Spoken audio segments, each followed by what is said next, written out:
کفر و شرک سے توبہ کا طریقہ۔ انوشا صاحبہ انڈیا سے پوچھتی ہیں، اگر کسی نے جانے انجانے میں کسی سے جانے انجانے میں کفر یا شرک ہو گیا تو کیا نماز روزہ وغیرہ سے تجدید ایمان ہو جاتا ہے؟ کفر سے توبہ کیا 2 رکعت نماز پڑھ کر ہی کرنی ہوگی؟ دیکھیں، ہر بڑے سے بڑے گناہ کو اللہ تعالیٰ توبہ کے ذریعے معاف کر دیتے ہیں۔ ہاں، یہ ضرور ہے کہ کچھ گناہ ایسے ہیں کہ جن میں توبہ کے علاوہ کفارہ بھی ہوتا ہے، کچھ گناہ ایسے ہیں جن میں توبہ کے علاوہ پھر جو گناہ ہوا ہے اس کی قضا بھی، یعنی اس کی تلافی بھی ہوتی ہے۔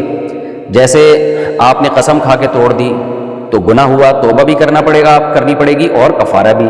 رمضان کا روزہ آپ نے توڑ دیا تو توبہ بھی کرنی پڑے گی آپ کو، اور 60 روزوں کا کفارہ بھی دینا پڑے گا۔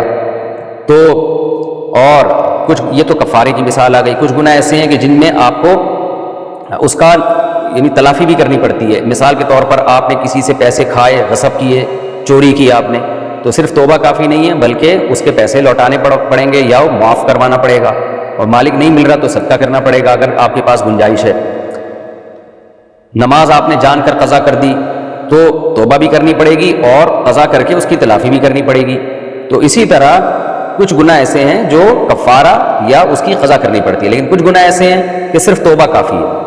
تو کفر خدا نخواستہ سرزد ہو گیا ہو تو آپ 2 رکعت پڑھ کے گڑ گڑا کے توبہ کریں، اور جن لوگوں کے سامنے کلمہ کفر کا اظہار کیا ہے آپ نے، ان کو بتا دیں کہ بھئی میں غلطی سے میرے منہ سے یہ الفاظ نکلے تھے، میں نے توبہ کر لی ہے، میں اللہ اس کے رسول کو مانتا ہوں یا مانتی ہوں۔ یہ خاتون نے سوال پوچھا ہے تو اس کا اظہار کر دیں، کیونکہ جس کے سامنے گناہ کیا ہو نا تو اس کو بھی بتا دینا چاہیے تاکہ اس کی بھی وہ بھی بدگمان نہ ہو آپ کے بارے میں۔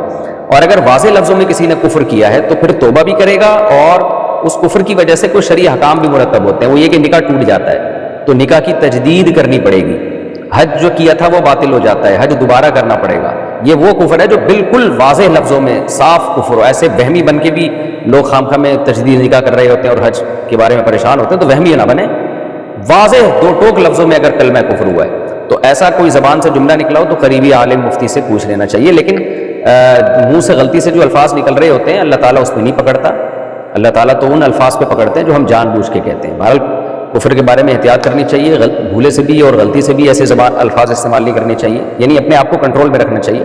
لیکن بہرحال غلطی سے اگر نکل جائیں تو وہ اللہ معاف کرنے والا ہے۔ حدیث میں ہے نا کہ پچھلی امتوں میں ایک شخص کی سواری گم گئی تھی، ایک مثال دی آپ نے کہ آپ نے ایک مثال دی صلی اللہ علیہ وسلم نے کہ کسی شخص کی سواری گم جائے اور سواری اس کو اچانک ملے تو وہ یہ کہتا ہے خوشی سے کہ اللہ تو میرا بندہ میں تیرا خدا۔ اب دیکھیں یہ بھی کلمہ کفر ہے نا، لیکن چونکہ خوشی میں بیچارے کی زبان لڑک گئی تو نبی نے اس عمل کو کفر نہیں قرار دیا۔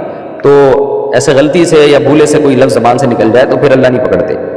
نبی صلی اللہ علیہ وسلم نے فرمایا رفع عن امتی الخطأ والنسیان، میری امت سے خطا اور بھول کو اللہ نے اس کے گناہ کو معاف کر دیا۔